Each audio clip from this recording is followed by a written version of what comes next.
Hello friends, today we are going to discuss classes, objects and methods. The first question is why a class is required. So as we know, there are two types of data types in Java, primitive data type and non-primitive data type.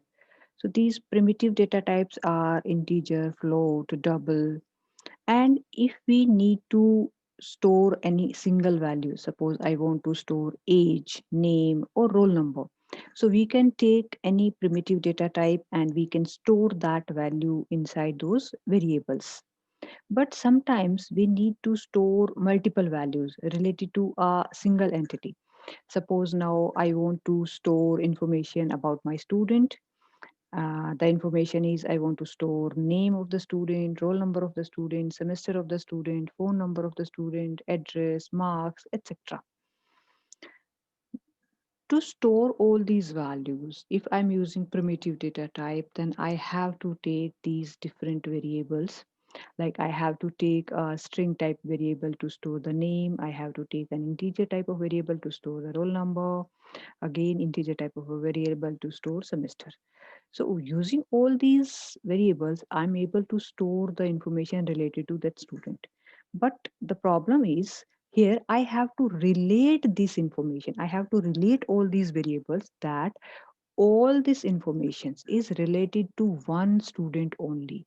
All these values which I have stored in these different variables belong to one student only. That relation I have to define. So here is the need of grouping all these variables together. Then here comes non-primitive data type into picture. So there are these non-primitive data types are used to group multiple variables together. So class is a type of non-primitive data type. Then I can create a class of type student, and in that I can store all this information, and all this information which is stored using these different variables is related and it belongs to one student only. So this is a need of why we need class. So class, we can say it is a defining a new category of data. So if we take another example here, so if there is a class animal, then there can be multiple object of that class like dog, cat. If we take another class bird, then there can be multiple object of that class parrot, sparrow. Then vehicle, again it is a class and it can have multiple type of objects.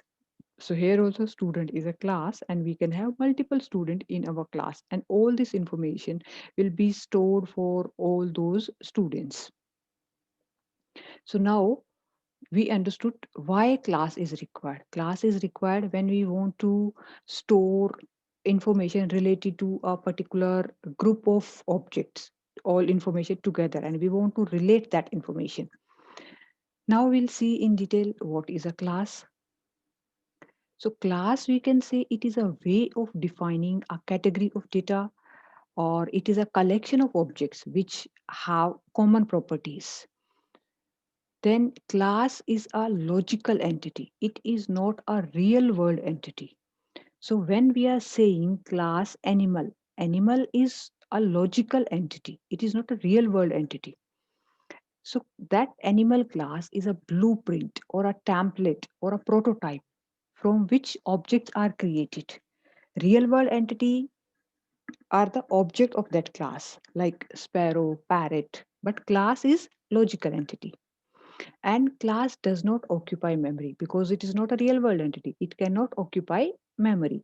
So if we say we have vehicle in our home, so vehicle does not occupy space. If we have a car, bike, the object of that class, they occupy that space. Okay. Then comes to the object. Object is an instance of class. So if our class is animal, then dog is an instance of that class. Cat is an instance of that class. If our class is a bird class, then parrot is an instance of that class. Sparrow is an instance of that class. And object is a real world entity. actually those objects, they are the real world entity of that class. And object occupies memory to hold property values. And object consists of, these are three things. Object consists of uh, an identity, a name, a name of unique name of that particular object. So here we can say, if class is bird and parrot is an object of that class, so parrot is an identity of that object name. Then sparrow can be another object, so sparrow will be the identity of that object. Then that object will have state and attribute. This parrot will have a certain color, a certain beak type, and certain size. So these state or attribute, they define the properties of this particular object. And that particular object will have a certain behavior, like parrot can fly, parrot can eat, parrot can sing. So these will be different behavior of that particular object. So here if we say this class dog is a class. So these are four objects of this class: dog 1, dog 2, dog 3, dog 4. So these dog 1, dog 2 is the identity of that particular object. Dog 1, dog 2. Instead of this dog 1, dog 2, we can have another name for the dog. And then these dog, they will have state or attributes, like all dogs will have a certain breed, age, and color. And all these objects will have certain behaviors, like they can bark, they can sleep, they can eat. So these behaviors are defined by methods, and these attributes are declared or defined by using variables, instance variables. Then how we declare a class? When we create or declare a class, how we declare? First, we have to specify access modifier. It can be public, private, protected. These are the example of access modifier. Then class, keyword, and class name. The first letter of the name should be capital. If we do not specify this access modifier, then access modifier will be default. Then class name, and then class can have fields or variables. It can have different methods. It can have constructors, blocks, nested class, and interface. Then how to create an object of class. Here we have defined class using this, and then we have to create an object of this class. So these are different 5 ways to create an object: new keyword, clone method, new instance method, deserialization, and factory method. Out of this, using this new keyword is the most common and general way to create object in class. So there are 3 steps when we create an object from any class. First, we declare class and define these, write these fields, methods, constructor depending on our requirement. Then we create object of that class. And when we are creating object of that class, then we have to follow 3 steps. First is declaration. Declaration is a variable declaration with a variable name with an object type. So here, if our class is bird and we are creating an object of name parrot, so we can write class name, object name. So when we write just this much, we are declaring an object of class bird. Then instantiation. In instantiation, we use new keyword to create the object. So when we write, we use this new keyword, that time memory is allocated for that object. Here only a reference is created. Memory is not allocated. This new keyword allocates memory dynamically.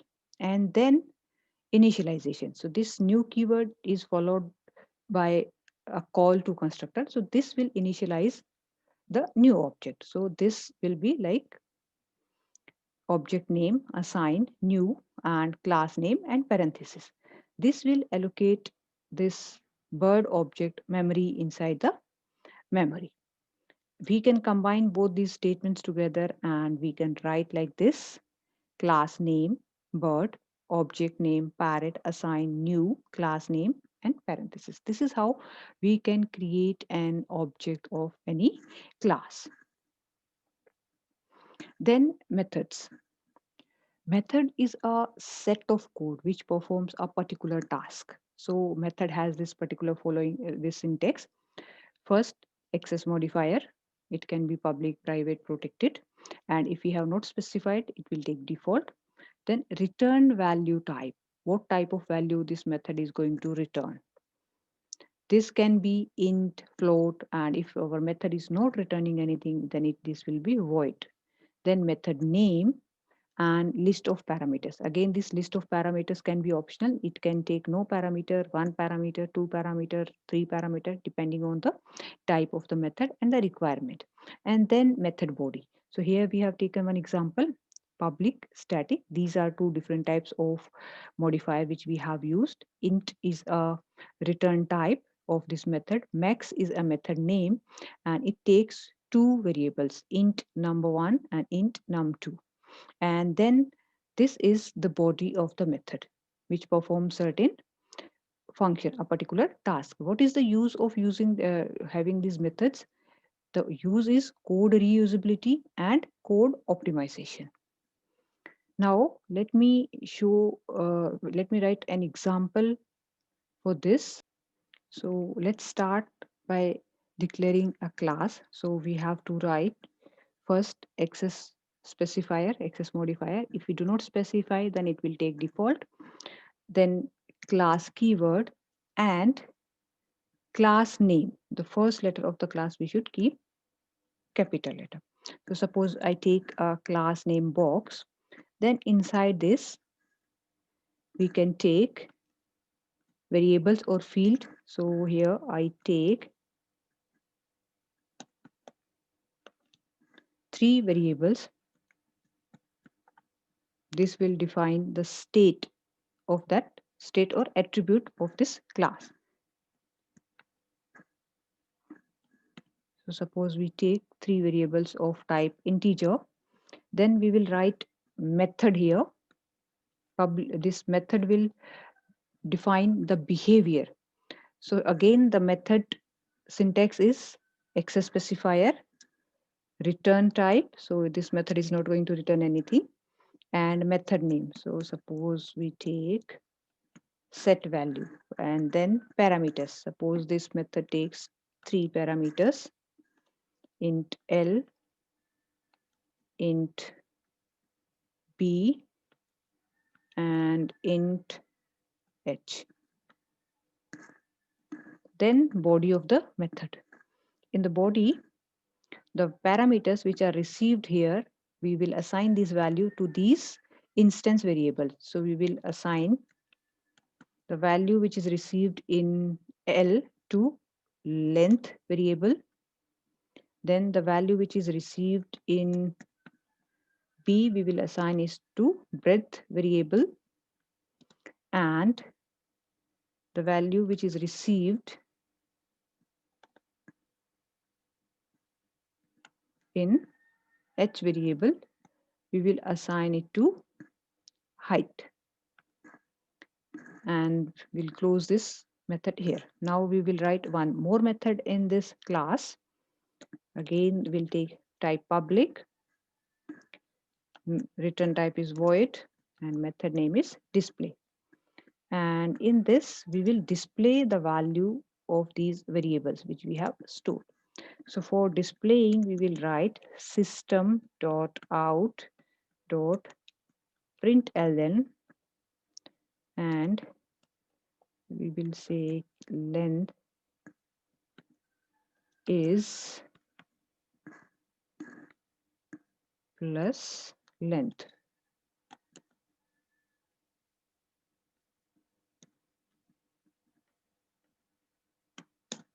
And now we'll copy paste this for other two variables also. and we'll change this length to breadth.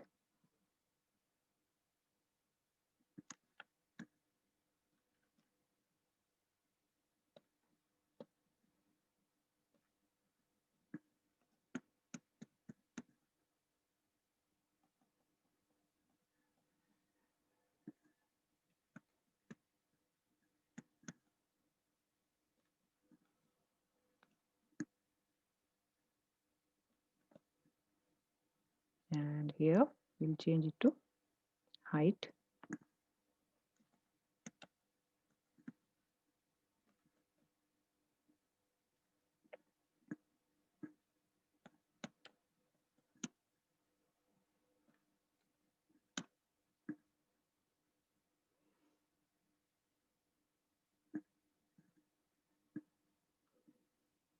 Now we will write main method. For writing main, sorry, public static void main, then string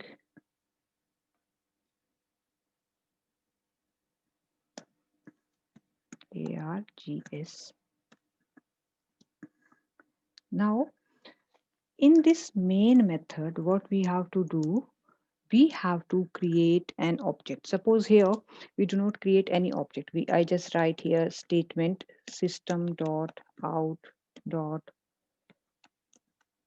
print ln, and here I print hello. Save this program and execute it.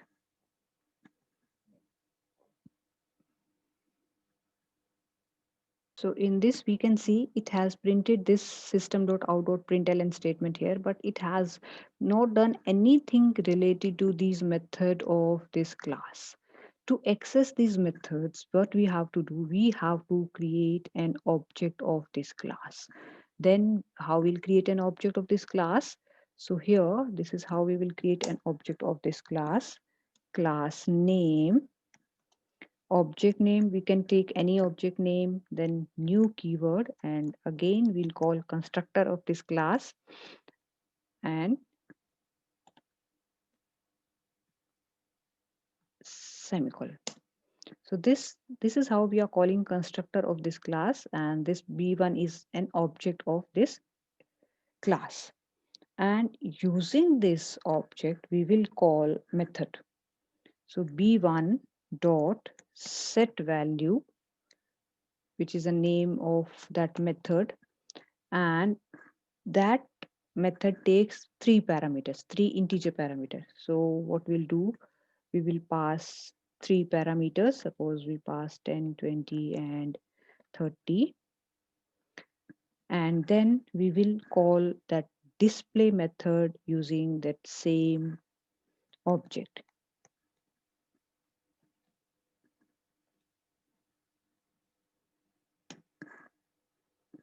Then we will save this and execute it. So here we can see when once we execute this, it is printed hello. Then this b1 object is created and it is passing this value 10, 20, and 30, and these instance variables, these we call them as an instance variable, they are initialized. So here 10 is received in L, 20 is received in B, and 30 is received in H, and that value is assigned to length, breadth, and height. And when we are calling this dot display method b1 dot display, then it is printing the value of length, breadth, and height. So this is going to be our output here. We can create multiple object of same class. So suppose next I create one more object b2 using the same method, using new keyword and calling the constructor of that class.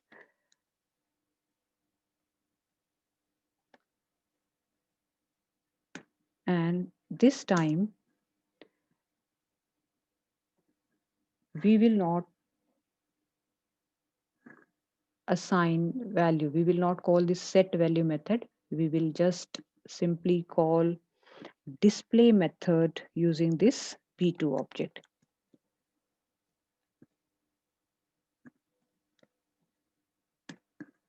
We'll save it and execute.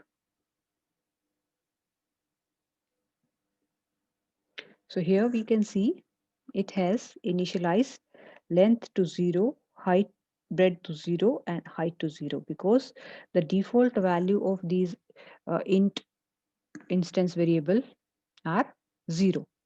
We have not called this method to initialize these values. So it has set those values, initial values to 0 and just we are displaying. So how exactly, what happens exactly in the memory when we create object of this class? Let me show you this with the help of diagram. So when we create object, see this class is blueprint.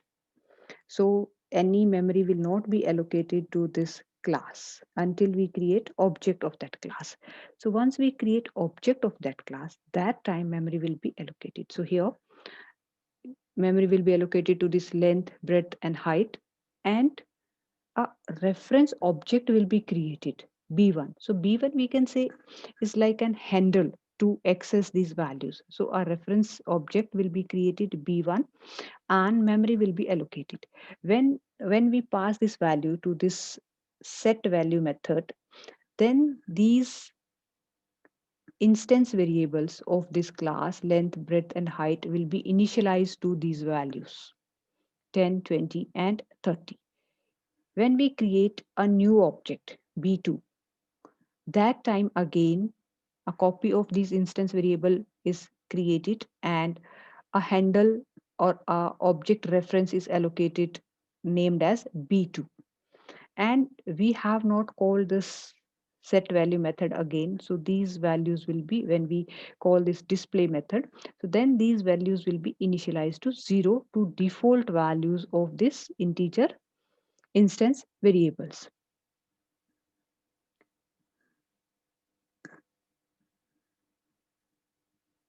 So here we saw that this is a way how to create an object. So this is a way to create an object using new keyword. Then next is how to initialize that object. So there are three ways to initialize object. One is using method. So this technique which we are using. So using a method in class, we can write method which accepts parameters, and using those parameters which are received, these instance variables are initialized. So this is what we can call it as object initialization. So this is one technique. Another technique is using reference variable.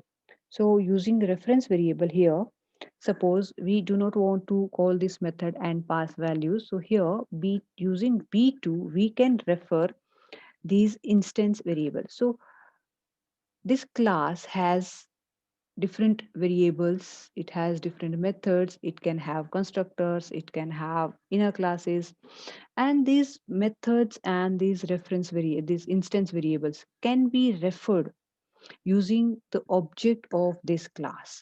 So using this object b2, we can set the value of length. Suppose we initialize it to 3. Then same way we can refer the next instance variable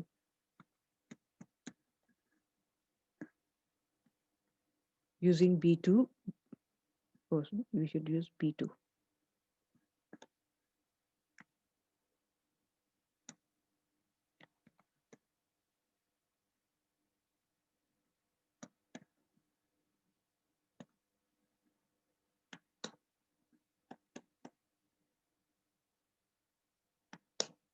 Then same way we can set the value of height, and now when we call this display method, the value will be set to 3, 4 and 5. So this is second technique of initializing object. We call this technique as a using reference variable. And third technique is using constructor. So that technique is explained in detail in my constructor video. So when we save and run it, so here the value which was initialized to 000, now it is initialized to 3, 4, and 5. This main method we can have in this same class or we can have in different class. Now suppose there is one more class. We have one more class. We write the class as a class triangle, and in this class we have just one method. I'm just writing one method, public void test. We can take any name,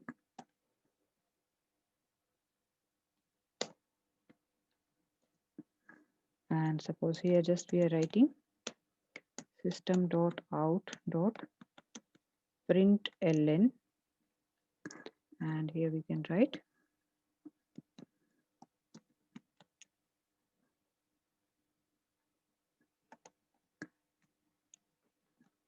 triangle method, triangle class method. So this is triangle class method. Okay, and that's all. Close this class here, and we can create an object of this class in this main method, and using that object we can call this method. We cannot call this method using the object of box class. We have to create an object of this class and then we can call. So here we can write create method, object of this class. So same way, class name, object name, new keyword, and constructor of this class. Constructor is we can say special type of method which has the same name as this class name, and then using this object we will call this test method. So t1 dot test.